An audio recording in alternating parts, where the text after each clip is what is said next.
Bom dia. Bom dia, Clécio. Boa tarde. Certo?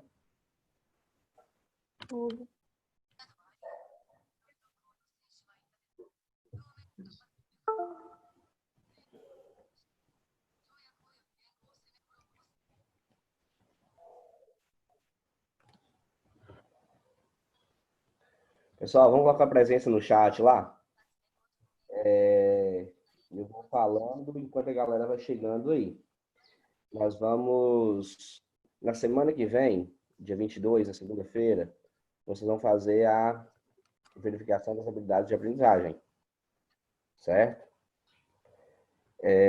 Então, o que eu vou fazer hoje com vocês? A gente vai voltar lá no capítulo 1. A gente vai dar uma revisada nos conteúdos propostos para o capítulo 1. Vamos tentar revisar o capítulo 1 e 2, porque vocês vão fazer a atividade, a verificação na segunda-feira. A gente dá uma revisada no capítulo 1 e 2, e na outra segunda a gente dá uma revisada no capítulo 3. E as atividades que eu pedi para vocês fazerem, as suplementares do capítulo 5, eu vou mandar para vocês, pelo Alunos Book, o gabarito, certo? Aí vocês baixam lá e corrijam aí. Alguma dúvida? Não. Perfeito, vocês são ótimos. Ensinar os seres humanos.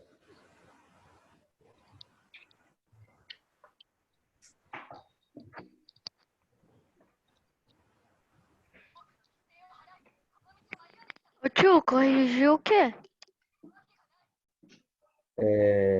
Corrigir o quê? Você chegou agora? Sim, cheguei agora.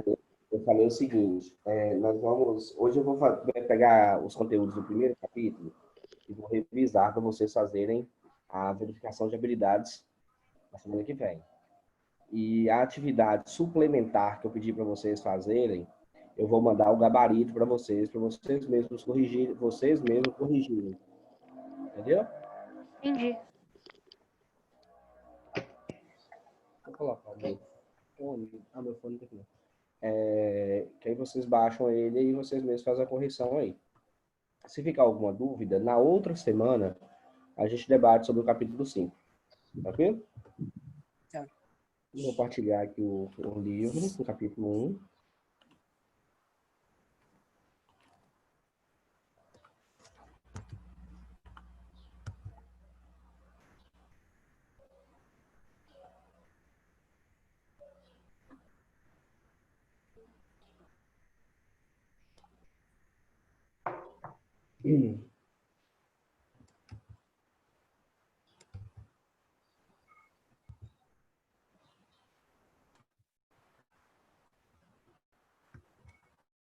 Tá partilhando o livro aí? Sim. Beleza. Deixa eu ver isso aqui, para não me atrapalhar. Meu computador está mais lento do que o normal, está mais lento que o normal. Se vocês quiserem falar alguma coisa, perguntar, não faça isso pelo chat. Pode me perguntar, porque eu não vou ficar abrindo o chat toda hora, não, que me atrapalha aqui. Tá. Então, o que eu tenho, galera? No capítulo 1, a gente começou a falar sobre o território brasileiro. E a gente vai falar sobre o território brasileiro praticamente durante o ano inteiro, né? Então, no capítulo 1, a gente vai falar sobre o território geral, nas primeiras páginas aí. A gente tem aí as extensões territoriais, a gente tem as questões naturais, as atividades, que a gente discutiu lá no início do ano, certo? Aí eu coloquei para vocês que vai cair questões relativas à página 6, aquele formulário que eu mandei para vocês. Todo mundo recebeu o formulário, não receberam? Vocês receberam o formulário, que tem os conteúdos e tem as páginas, correto? Sim. Então, o que a gente tem, galera? Espera aí que eu quero marcar aqui. O que eu tenho aqui nessa primeira parte aqui? Eu tenho aqui sobre o território. Aí eu tenho algumas definições bem interessantes aqui. Ó. Eu tenho a definição de estado, que é importante vocês entenderem. Eu tenho a definição de território. eu tenho a definição de nação, certo? Eu não gostei disso que eu fiz aqui, não. Deixa eu ver se eu consigo marcar de outro jeito aqui.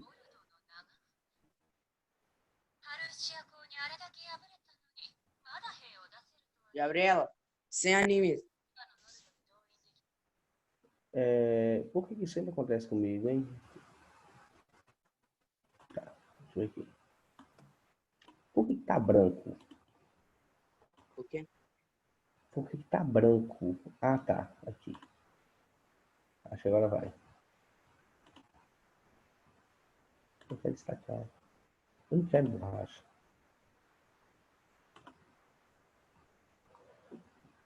Mouse. Peraí, galera. Vai. Uma hora vai. Vou não. Linha. Um Aqui. dia, vai. Oi. Nada. Eu tô tentando fazer um destaquezinho. Certo? Pra Tá destacar o mal. tentando. Tá. Não. Eu não sei, mas sempre acontece alguma coisa errada comigo na hora que eu vou fazer alguma coisa, mas tudo bem. Falhando miseravelmente. Tá Mas falhando tentando. miseravelmente, mas estou tentando, né? Deixa eu ver Tá se foi. tentando. Aê, consegui. Consegui. Aí. Eu tenho aqui estado, eu tenho território e eu tenho nação, certo?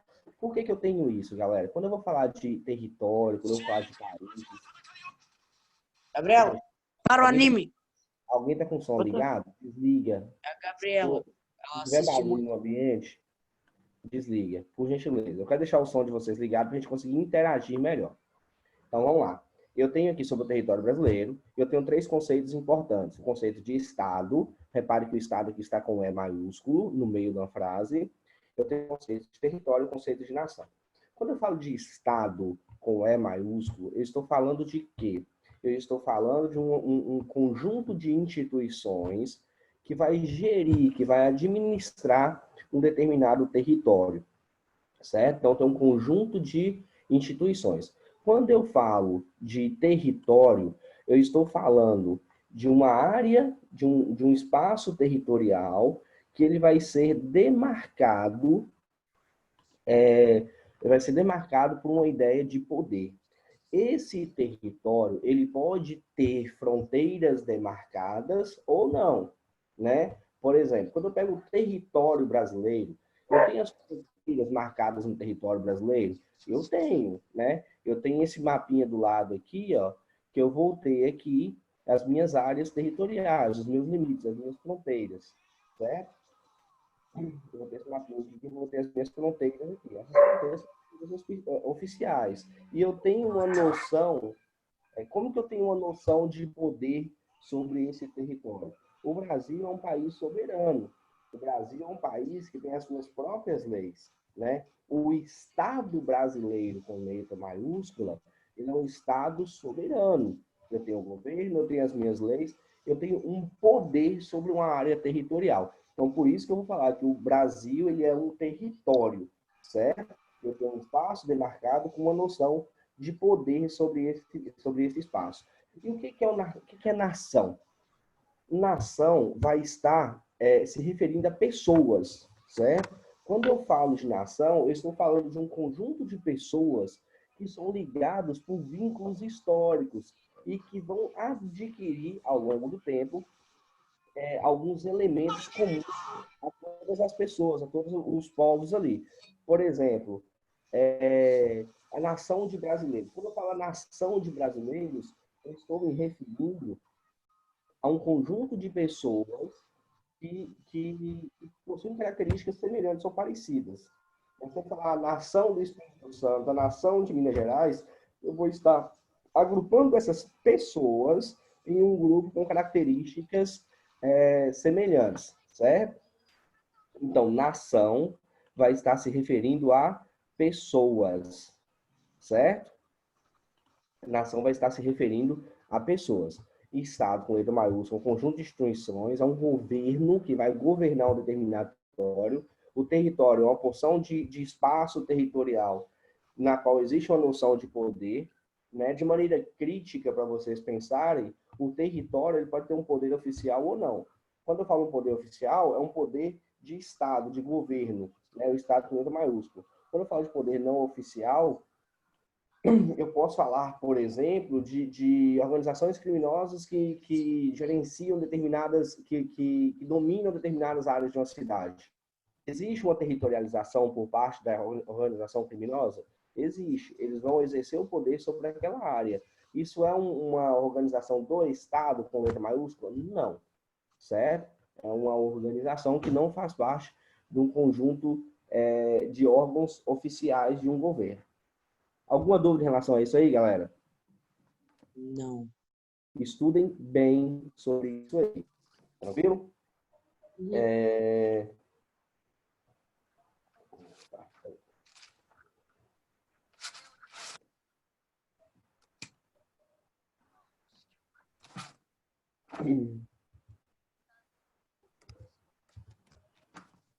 Vamos lá. Depois eu vou ler aqui, são diferentes horários, mas também não vai cair, não coloquei na casa, não vai cair. Depois eu tenho eu teria, né?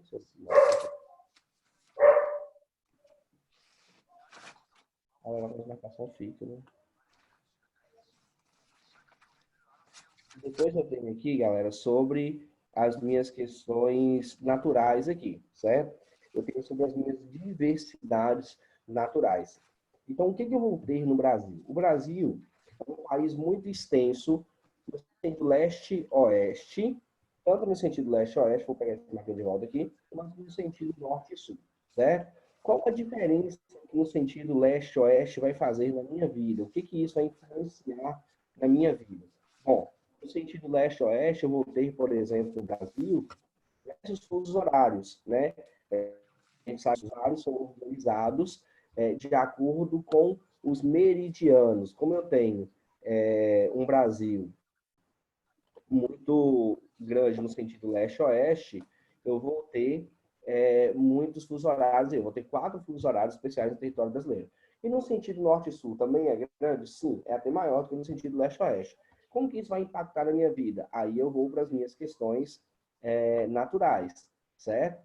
Por que questões naturais? Porque como eu tenho a extensão muito grande no sentido norte e sul, eu vou ter o Brasil localizado em áreas de climas diferentes, né? Ora influenciado, por exemplo, por causa da floresta amazônica e a sua umidade, ora influenciado pela minha latitude, certo? Para lembrar que as características de um clima, ela não pode ser considerada, não pode ser determinada por apenas um fator.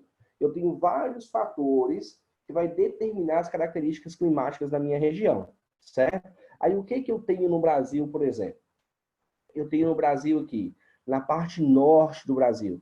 Vou pegar o clima aqui. Na parte norte do Brasil, eu tenho um clima aqui equatorial. A característica do clima equatorial, pessoal? Alguém sabe? Quê? Qual a característica de um clima equatorial? Um clima quente, tropical.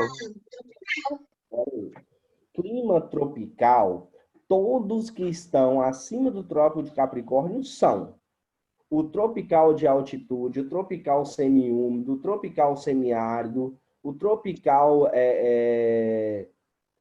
úmido, o tropical semiúmido, o tropical semiárido, o tropical equatorial. Tropical todos são e são tropicais porque estão nos trópicos. Mas qual a diferença, por exemplo, do tropical equatorial para o tropical semiárido?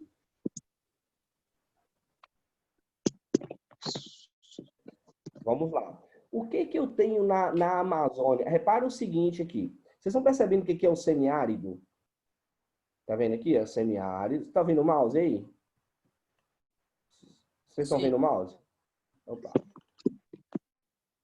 Não é o que eu queria. Vocês estão vendo o mouse aqui, galera? Sim. Muito bem. Aqui eu tenho um clima equatorial, não tem? Sim. Aqui eu tenho um clima semiárido, não tenho? Sim. Qual a principal diferença entre os dois climas? Sim. Hã? Vamos lá. Que em uma região o clima é mais úmido do que o outro? Chove mais? Isso, muito bem. Olha só. Aqui eu tenho, por exemplo, o climograma. Olha só. Eu tenho o climograma aqui. Eu tenho aqui Manaus. Manaus está em qual tipo de clima? No equatorial ou semiárido?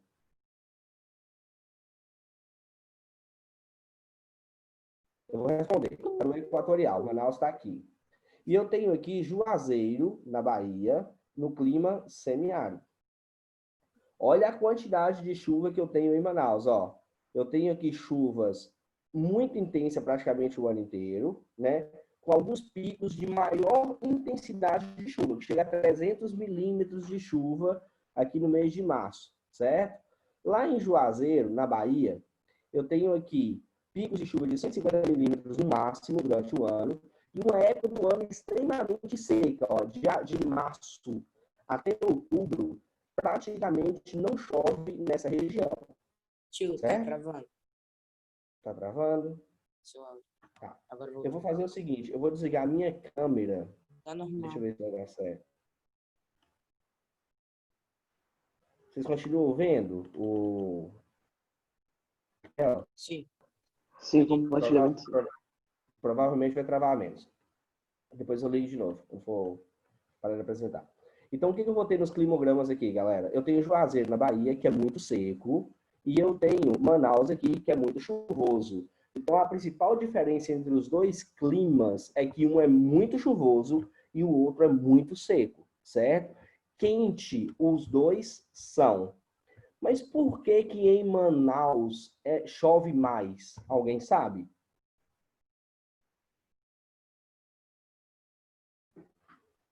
Alguém sabe, galera? Porque é um clima mais úmido, Tá, mas por que que é um clima mais úmido, Vitória? que tá O que que perto, tem...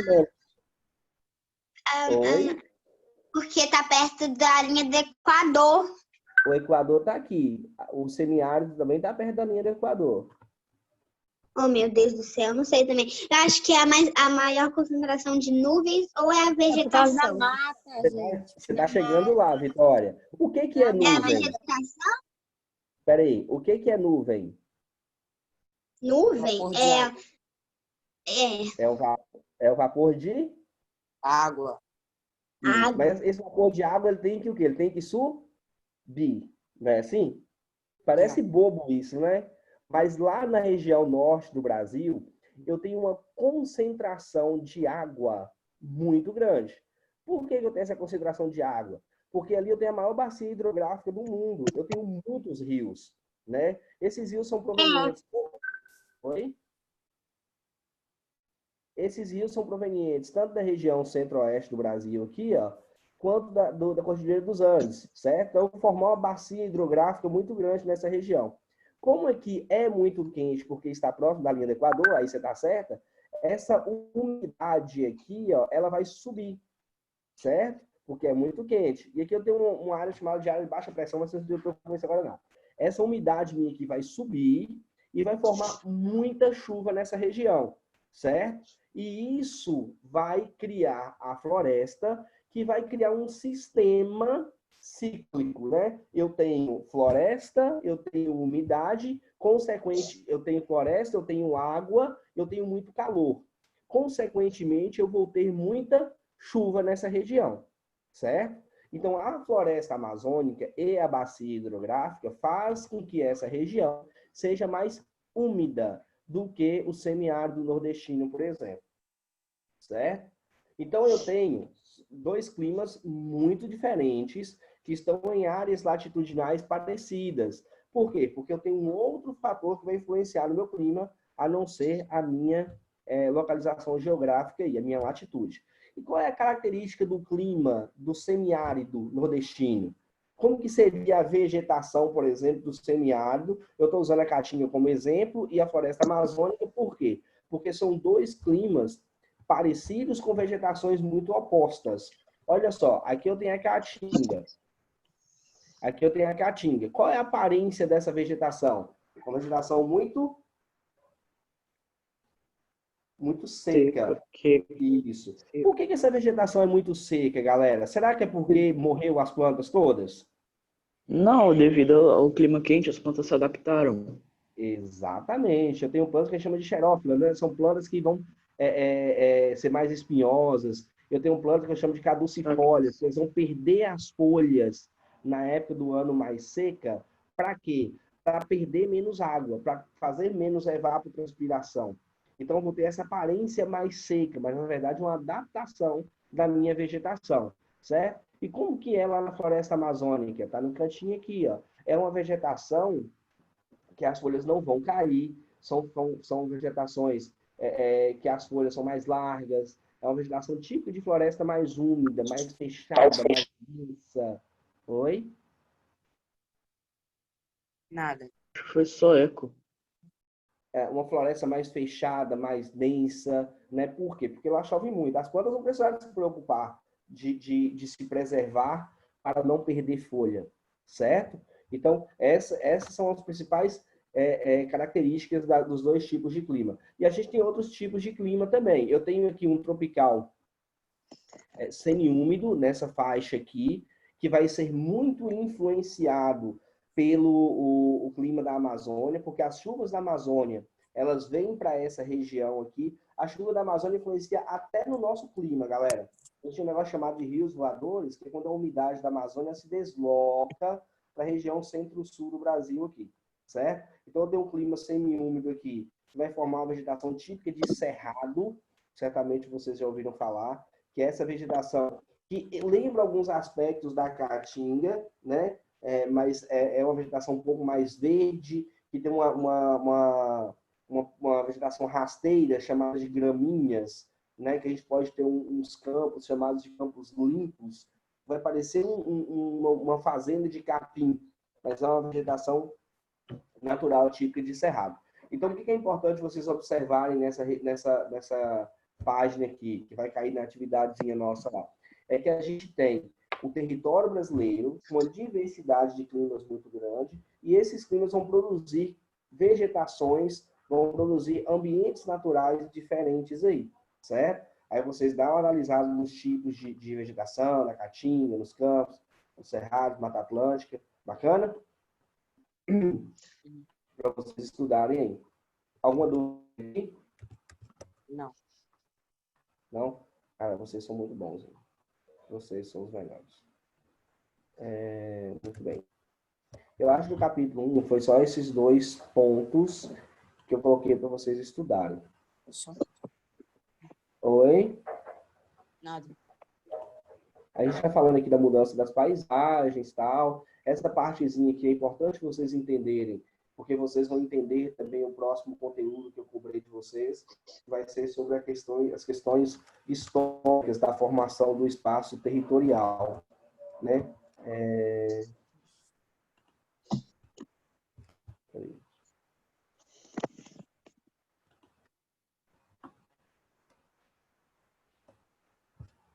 É, 12, 13. Página 12 e 13. É isso aqui?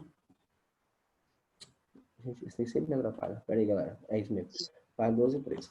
Então, eu tenho aqui a formação do meu território brasileiro. Então, como que foi formado o território brasileiro, né? Quando Pedro Álvares Cabral chegou no Brasil, o Brasil já era do jeito que ele era, como território. O Brasil já tinha as fronteiras demarcadas do jeito que tem hoje? Não tinha, né? Então, o que eu tenho, galera? Eu tenho aqui diversos eventos históricos que vai moldar o meu território. Eu tenho primeiro aqui, por exemplo, o meu Tratado de Tordesilhas. Só um minutinho.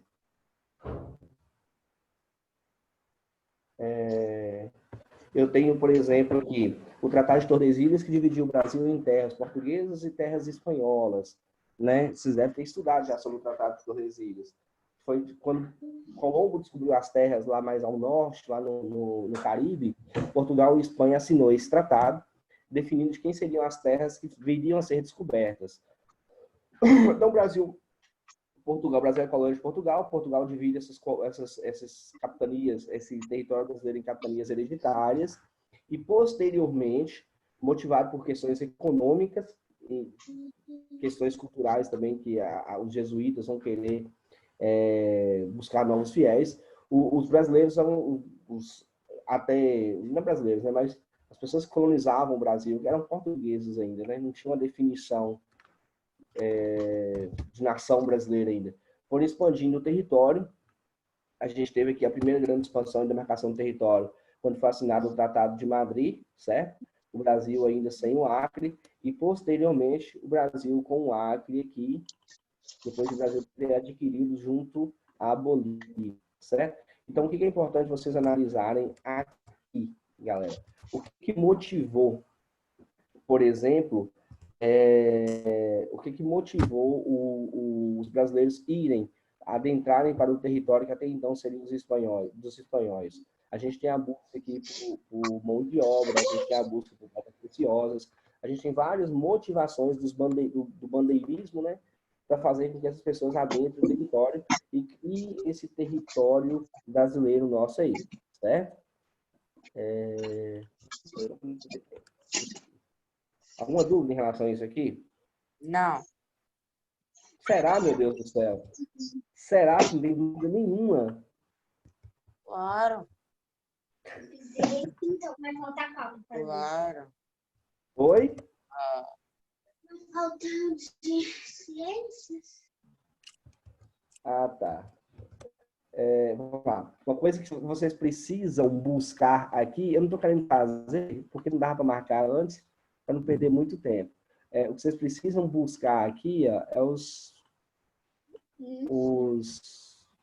caramba, as atividades econômicas praticadas na época e em cada período, né? Então, eu tenho a cana-de-açúcar em determinado momento, eu tenho o café em determinado momento. Depois, lá no século XX, eu vou ter a industrialização. Lembrando que eu tenho que buscar as minhas atividades econômicas para eu entender como que o espaço geográfico foi moldado, né? Isso é muito importante de vocês entenderem. Então, busquem aqui, ó, aquilo que a gente fez umas 2 ou 3 vezes já em atividades. Quais foram as atividades econômicas de cada período, né? O que motivou a formação daquele espaço ali? Eu tenho no Nordeste a cana-de-açúcar, depois eu tenho a busca do ouro, depois eu tenho o café na região Sudeste, certo? Aí nessa partezinha aqui, que eu nem pedi especificamente, eu estou abrindo aqui para eu não falar besteira. 12 e 13, página 21, 24, página 24. A gente vai falar aqui dos índios, dos negros e tal, só que isso aqui eu não pedi, não. Eu pedi a página 21 e 24. Vamos lá, página 21 e 24. Capítulo 2, a gente vai estar falando da origem do povo brasileiro. Aí eu vou estar falando, página 21 a 24. Capítulo 2, eu vou falar sobre o povo brasileiro. Foi a parte que eu pedi mais páginas para vocês estudarem. Então, quem é que deu origem a nós, povo brasileiro, né? Por que a gente é um povo tão diferente de alguns grupos populacionais que a gente tem no mundo, né? A gente não tem um padrão de população, vocês já perceberam isso, né? A gente não tem só pessoas brancas, só pessoas pardas, só pessoas negras na nossa população. A gente tem uma diversidade de povos muito grande, né? Por quê? Qual é a origem dessa nossa diversidade? Então, a origem ela também é histórica. A gente tem primeiro os povos indígenas, que já estavam aqui quando os europeus chegaram, né? Apesar de esses povos terem sido dizimados, tanto pela captura, pela escravização, quanto pelo contato com os brancos europeus, que vieram com novas doenças, que o sistema imunológico desses nativos brasileiros não tinha defesa, nós ainda temos a presença ainda da etnia contribuindo para a formação do grupo populacional brasileiro, certo? Então, assim, é importante a gente entender o valor histórico que isso tem no Brasil. Como que o índio, por exemplo, pode ter contribuído para a formação territorial brasileira? Quando os portugueses chegaram aqui, os portugueses não conheciam nosso território. Né? Foi ele que ajudou a construir, né, o poeta? Desculpa, Claro que bem, eles fala mais ajudaram. alto. Desculpa, fala mais alto um pouquinho. Claro que eles ajudaram, né, Clécio? Se foram eles que construíram o negócio, fez um montão de coisa, Não, foram sim. escravizados. É porque às vezes, Bento, às vezes fica parecendo que todas as políticas que tem em relação à questão indígena, tal, é meio que uma, sei lá, uma esmola dada ao grupo social, como se os índios nunca tivessem feito nada pelo território brasileiro. Pelo contrário, a gente tem uma importância muito grande do conhecimento dos povos nativos aqui. Então, assim, eu preciso só reforçar isso. Que bom que você já sabe. Então, você tem um conhecimento do povo, do território, quando chegou aqui, você tem uma contribuição muito grande. Então, apesar de terem sido dizimados por uma ação direta ou indireta, os índios ainda têm uma presença muito forte na nossa construção de nação, de população, né? Depois a gente tem os povos africanos, né? Esses são os povos africanos. Eu falo da questão da terra quando eu falar dos dois juntos aqui. A gente tem a questão dos povos africanos. A questão dos povos africanos, ela é importante entender como que esses povos foram trazidos para cá. Na verdade, eles não foram trazidos para cá, eles foram aprisionados e foram eles não foram trazidos por livre e espontânea vontade, eles não vieram para cá, eles foram trazidos à força para cá, né? Aí a gente tem um problema histórico, né? Eu não sei se foi na sala de vocês que alguém brincou falando assim, os portugueses são os miseráveis na época e tal. Na verdade, assim, escravizar pessoas nesse período era uma coisa relativamente normal, né? É uma coisa absurda, mas era uma coisa, no período histórico, relativamente normal. Quando falam, não sei se vocês já ouviram falar, os portugueses nunca escravizaram os africanos e tal. De fato, os portugueses eles não capturavam os africanos, eles compravam esses africanos nas feitorias que eram instaladas na África. Esses negros escravos, eles eram capturados por outros negros também africanos e vendiam nas feitorias. Mas é óbvio que Portugal tem uma participação direta nesse processo de escravização. Por sinal, Portugal ele não vai colonizar o continente africano junto com o continente americano, porque era muito mais lucrativo vender escravos para as colônias latino-americanas do que propriamente colonizar o continente africano, né? Então, os portugueses usaram desse expediente para lucrar, né? Então, os povos africanos eles foram trazidos à força e se tornaram mão de obra escrava para as atividades econômicas do Brasil aqui. Primeiro a cana-de-açúcar, e depois para o ciclo do ouro, e depois nas roças de café da região sudeste brasileira. Aí a gente tem uma questão muito interessante, que é sobre a origem dos escravos dos africanos que vieram para o Brasil. Então, quando vocês vão analisar isso aqui, por exemplo, esse mapinha, por exemplo, é o mesmo mapa das feitorias instaladas por Portugal na África. Então, existe elementos na cultura brasileira muito parecidas com os elementos da cultura desses países aqui, né? Porque os africanos trazidos vieram já e eles trouxeram os elementos da cultura africana deles para o Brasil aqui. Quando chegam no Brasil, esses elementos culturais, eles vão se moldar à realidade brasileira. Então, obviamente, os africanos que viviam aqui no Brasil, eles, ao longo do tempo, foi adaptando seus hábitos à condição espacial aqui do Brasil. Mas a gente tem um vínculo cultural muito grande com esses países aqui, né? Então, é muito comum esses países falar a língua portuguesa, por exemplo, porque também teve a influência da colônia de Portugal no período colonial.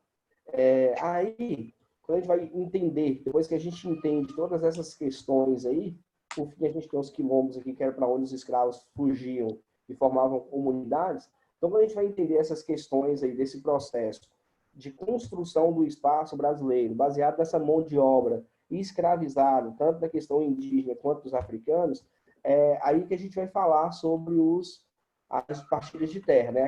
As questões de terras, tanto terras indígenas quanto as terras quilombolas, né? Os quilombos eram grandes áreas que os escravos fugiam e se organizavam.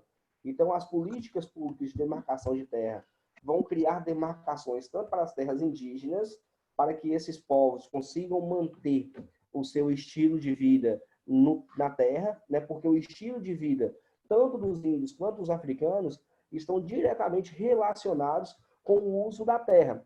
O índio ele não vai conseguir manter o seu estilo de vida, os seus hábitos no meio de uma cidade, né? Porque os hábitos culturais dele está muito relacionado com o uso da terra como espaço, né? Tanto para a questão da caça, da pesca, com todos os seus aspectos de vivência está relacionado à terra, né? Como espaço físico.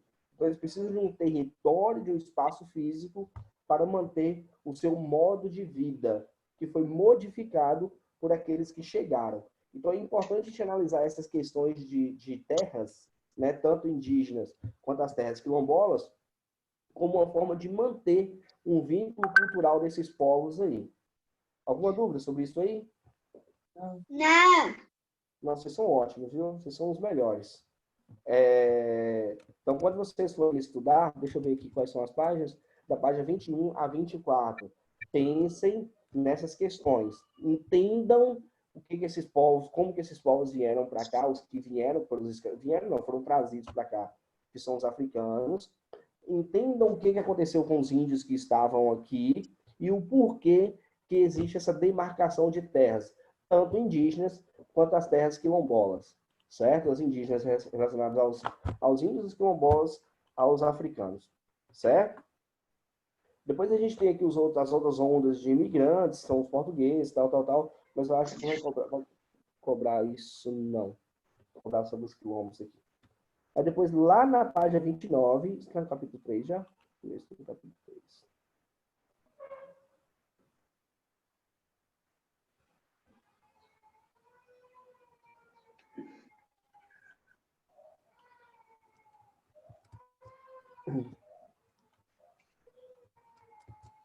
Certo. Aí lá na página 29, a gente vai falar sobre densidade demográfica, né? O que é densidade demográfica, galera? É a quantidade de pessoas em uma determinada área, certo? Aí a gente vai criar o conceito de populoso e povoado. O Brasil é um país populoso? Sim. O Brasil é um país povoado? Não. Nós não temos uma ocupação populacional uniforme em todo o território brasileiro, né? Nós temos diferenças da ocupação dentro do nosso território. Então, quando eu pego esse mapa da densidade demográfica, eu percebo que eu tenho uma região litorânea muito ocupada, com muita gente, e uma região mais no interior, com vazios populacionais, ou seja, poucas pessoas. Por que que eu vou ter isso? Oi. Então, quando fala assim, o Brasil não tem o quê? Não é povoado? O Brasil é populoso, mas ele não é povoado. Ele é pouco povoado. Ah, O que é um tá. país E ele é povoado? povoado é quando tem uma boa administração de habitantes? Não, povoado é quando você tem um número de pessoas muito alto em relação ao seu espaço. Tá aqui, ó, que é importantíssimo vocês verem isso aqui. Assim que eu conseguir desenhar. Aqui, ó. Povoado, ó. Apesar de bastante populoso, o Brasil é pouco povoado, né? Por quê? Porque se eu pegar o meu tamanho territorial e dividir pelo meu número de habitantes, eu vou ver que eu vou ter uma área muito grande para os meus habitantes, certo? O Brasil, ele é muito grande. Mas o Brasil tem uma população absoluta, uma população total, né? Grande, sim. Eu tenho 210 milhões de habitantes. O Brasil é a quinta maior população do mundo, certo? Então, eu sou um país populoso? Sim, tem muita gente aqui no Brasil, certo? Essas pessoas são bem distribuídas pelo território? Não. Eu tenho um território muito grande para essa quantidade de pessoas? Sim. Então, eu tenho um país pouco povoado, certo? Se todo o meu país, se todo o Brasil tivesse aqui, ó, com tudo escuro aqui, ó, semelhante ao Japão, por exemplo, eu teria um país povoado. Entendeu? Então, povoado é quando o país tem todo o território, sim, todo o território, com gente morando, com gente vivendo? Ou com uma densidade demográfica muito grande, Bento. Por exemplo, o Japão. O Japão não vai ter todo o território com muita gente nele, porque eu tenho uma área no centro do Japão vulcânica, uma área montanhosa. A população japonesa ela fica mais nas áreas litorâneas, porque é mais plana. Mas o Japão é um país povoado? Sim, porque a densidade demográfica de lá é muito alta. Por quê? Porque a área é muito pequena e a população é muito grande. Entendi. Certo? Então, assim, o povoado, nem está, eu falei que está relacionado à distribuição, mas não necessariamente à distribuição, e sim à densidade demográfica como um todo. A minha densidade demográfica ela é pequena. Se eu pego o território, o meu território, tamanho do meu território, e a minha população divide um pelo outro, eu vou ver que se eu distribuir essa população, eu vou ter território para todo mundo. Eu vou ter uma área muito grande para todo mundo. Se eu pego o território do Japão, eu vou perceber que não. Certo? O território do Japão é um território muito pequeno para a quantidade de pessoas que tem ali. Vocês conhecem algum país muito pequeno? Sabe O melhor aquele país país que, do mundo, tipo, vocês tem conhecem? menos de 1 quilômetro? Que é onde? Que é menos de um quilômetro, Arthur? Vaticano. Exatamente, o Vaticano. Foi o que eu pensei também. Se eu pego a população do Vaticano e divido pela área do Vaticano, eu vou perceber que ali eu tenho uma densidade demográfica muito grande. Eu vou ter muita gente num espaço muito pequeno. Se aquelas pessoas precisassem, por exemplo, plantar, precisassem criar animais para eles sobreviverem, Eita, de novo provavelmente isso. a área seria insuficiente, né? Como que eles conseguem sobreviver ali? Porque eles estão dentro de um outro país, né? Então eles conseguem comprar os suprimentos que eles precisam de outros países. Então, Ô, pode falar. pode terminar, Cleiton, pode terminar.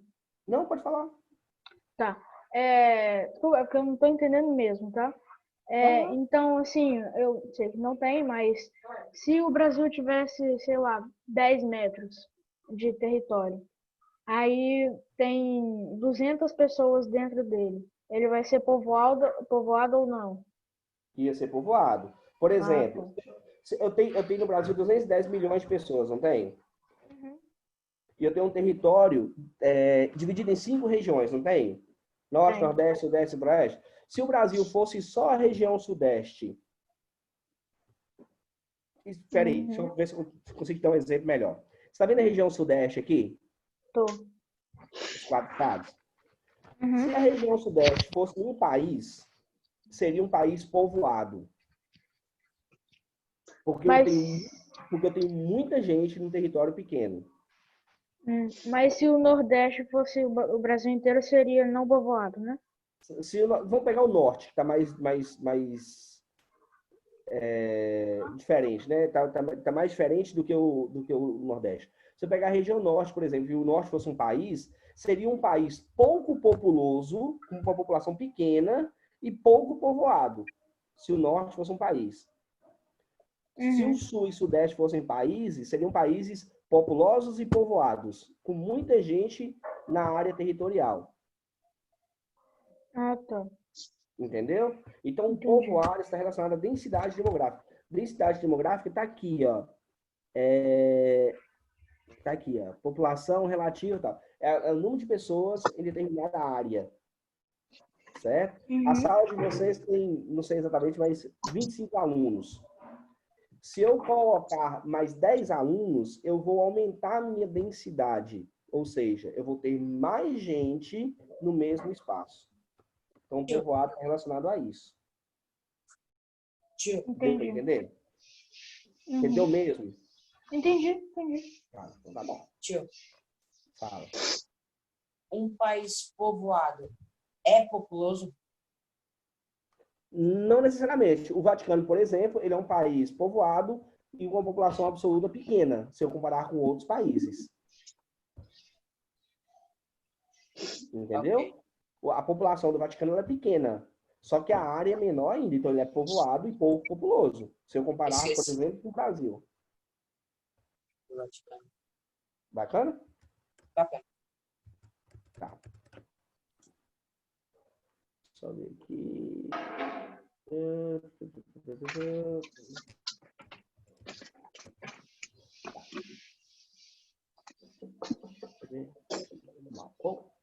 Não era para ter feito isso. Deixa eu voltar de novo aqui. Tá compartilhando de novo? Ah, eu acho que daqui a pouco vai. Aí, foi.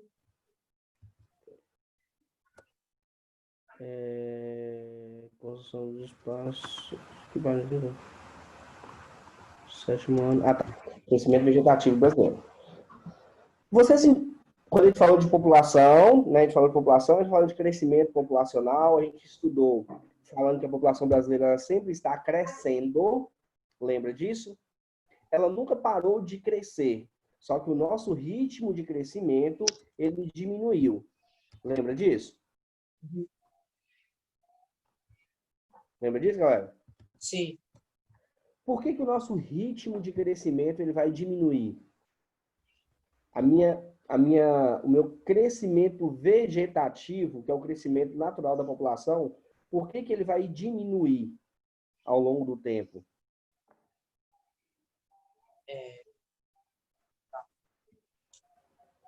Ó, Eu crescimento lembro vegetativo. disso. Você lembra disso? Então, vamos Só lá. que eu não lembro. Deixa eu lembrar uma coisa. Como a população pode crescer? Ela pode crescer através da entrada de imigrantes ou por causa do seu crescimento vegetativo, certo? O que é um crescimento vegetativo? É um crescimento natural da população. É quando eu tenho a quantidade de pessoas que nascem, que é a minha taxa de natalidade, menos a quantidade de pessoas que morrem, que é a minha taxa de mortalidade. Isso. Em determinado momento da história do Brasil, em determinados períodos históricos, vocês vão ler aqui, certo? Eu vou ter uma redução na minha taxa de mortalidade. E as pessoas vão continuar nascendo. Então, eu vou ter um crescimento populacional maior, porque as pessoas vão continuar nascendo no número elevado e vai diminuir a quantidade de pessoas que morrem, certo? Aí vai acontecer que as pessoas vão parar de nascer também, vai diminuir a minha taxa de natalidade. Por que que vai diminuir minha taxa de natalidade? Tá acabando. Hein? Quem é que tá com esse nome Anonymous? O Thales. Thales, muda seu nome por gentileza. Só dá para mudar fora da live. Sim, na próxima aula você muda, por gentileza. Galera, eu vou deixar para a próxima aula para a gente continuar, porque tá acabando o tempinho. Aí fica com isso aí para vocês estudarem. Por que que as pessoas vão parar de ter muitos filhos? O que que aconteceu com essas pessoas? É a riqueza do país aumentando. Oi? Mas, Nada. ô, Fala. Clécio, Fala todas bem. essas... Os preços estão aumentando as coisas. Ai, Pera aí, calma, Vitória. Vitória. Não, Calma, deixa o Bento falar. Fala bem. Todas essas páginas que você citou na aula vai ter no Alunos Book, não é? Já mandou para vocês já. Não. Beleza, mas tá aqui, não é? Eu não mandei no Alunos Book, não. O cronograma de estudos eu não mandei no Alunos Book, não. Vocês pegam o cronograma de estudos lá e dão uma olhadinha, entendeu? Entendi. Que a Carla mandou para vocês. Eu vou continuar na próxima aula a revisão a partir daqui, tá? Aí vocês dão uma olhadinha lá nisso aqui. Beleza? Se tiverem dúvidas, na semana que vem vocês tragam para a gente continuar estudando. Tá bom.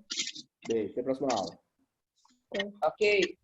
Tchau. Vou ligar a minha câmera pra vocês saberem que eu tô aqui Ô, também. tio, você disse que você ia mandar a chave de revisão da página 97 a 100. Quando? Deixa eu ver aqui que dia que tem aula. É porque eu vou lançar agora 2 aulas no Alunos Book para vocês.